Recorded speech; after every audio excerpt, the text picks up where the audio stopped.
everyone, I'm Papa Kenn and welcome to a brand new Papa Kenn Reviews. Today I'm reviewing the brand new Iron Man 3. At least it's brand new here in the States. It's been out for a week in the UK, and it's not fair! But we do get animated films sooner, so I guess it kind of evens out. But I want my superhero film sooner, dang it! Simmer.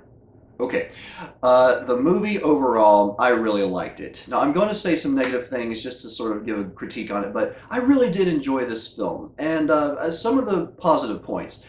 The strongest positive point about this movie, Robert Downey Jr.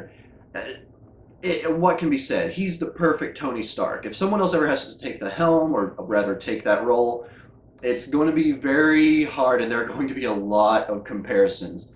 But for now, we still have Robert Downey Jr., and he is Iron Man. He is Tony Stark. There's no two ways about it. There are some good character arcs in this film, both for Tony and for Pepper, actually. Just the way that the characters sort of evolve throughout this, sort of on a lesser note for Tony, but at the same time, Tony Stark goes through a very strong psychological issue throughout this movie, and it was very intriguing for me because just the way they use this issue as sort of a comedic point, which was very strange, but at the same time, it made him very flawed. It made him weak, which was very interesting because usually Tony Stark's biggest issue is his ego. In this case, there was something else much stronger and much more cerebral going on with him, and I like that. I like that aspect a lot. As far as Pepper's character arc, I really can't describe it at all, or else it would be a huge spoiler. So sorry. Just keep in mind that she does go through some pretty intense stuff. And the third part, it's sort of a negative. There's a kid actor in this movie who does an okay job. He's not a horrible kid actor. He's your run-of-the-mill kid actor. But the way he interacts with Tony Stark in this film, just the dialogue that is written for them is so charming and it's so enjoyable. It's just like every time both characters were on screen, it was just, I was having fun. It was, I mean, all of this really dark stuff is going on, but it's sort of like this little light at the end, light at the end of the tunnel, I guess would be the right way to put it. I don't know. But, what else? There are other positive points. The action is really well done. We get to see a good amount of action. As you can tell from the previews, we get to see all these Iron Man suits just destroying stuff. But that brings me to some of the negatives. And just probably the biggest negative is that there are some major plot holes in this film. And obviously they're not things that I can go into without causing major spoilers. Let me just say that the film, while good, I enjoyed this film a lot. It leaves you with this feeling that something's missing, like something's incomplete. Oh, well, not quite to the level of Lost. That's in a whole different league altogether. But it does leave you. It leaves you with some questions sort of unanswered, especially if you're a nerd like me or some of my other friends that try to look into things like this, and it just really bugs me that despite the fact that I enjoyed the movie so much, it feels incomplete. And there's a big difference between watching a movie and feeling like you want to see more. Like, you want to see what happens next or more to the story. There's a difference between that and just feeling like it's incomplete. Something was missing that could have taken the movie from being really good to amazing. I just can't get over that. One of the other negatives would be that some of the acting, some of the character reactions, and it's not really the main characters. All the main characters do phenomenal jobs. It's the side characters or just sort of extras in the film they just feel thrown in. Like no one really cared about what was going on. And when you see them do certain things like celebrating being saved, it looks ridiculous. Like if you've seen Team America, where the main guy goes,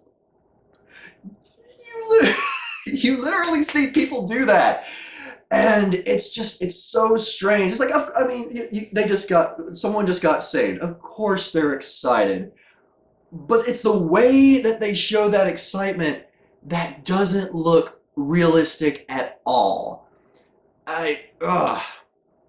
And it may have more to do with the writing. Really, I would say probably my biggest issue with this movie probably revolves around the writing and to some degree the directing, because usually, a really good director can take a flawed script and make it perfect, or make it close to perfect despite that.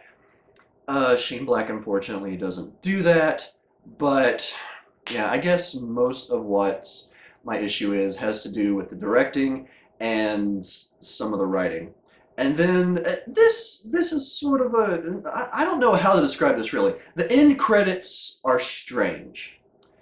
Uh, they it takes clips from both of the previous movies in the Iron Man and Iron Man 3, and the music just doesn't feel right. It feels out of place, especially compared to the other two movies, which had rock music. You have AC/DC playing. Iron Man. This is Iron Man. He's metal. And this movie, when you see the licensed songs in the credits, you feel confused. It's just like, is this the same Iron Man that from before? It felt strange. Actually, I'm going to tack on another issue. I feel like this movie should not have been released in the summer. The film takes place around Christmas time. And I really feel like it would have felt more appropriate, more timely, had it come out at around Christmas time. They might actually come out with the DVD and Blu-ray around Christmas time, which will be perfect. I will enjoy it even more so seeing it around that time period. But just seeing it in the summer, it felt kind of out of place, which was strange because all three movies have been released in the summer, and it's hard to describe. It just feels out of place, and like I said before, it has this feeling of being incomplete. One more positive thing I will say, and I'm going to do this as spoiler-free as possible. The Mandarin. Fans of the Iron Man comics will know who the Mandarin is. He's essentially the Joker to Iron Man's Batman. And the way that the character is put forth in this film is genius, in my opinion. While you're watching the movie, you may feel differently, but once you've seen the entire movie from start to finish, I honestly think that you'll know what I'm talking about. This was a really creative, really well done take on the Mandarin. And honestly, possibly one of the... It could have been one of the best villains in recent history. But due to the writing, that kind of falls short. But overall, a very creative and well done villain.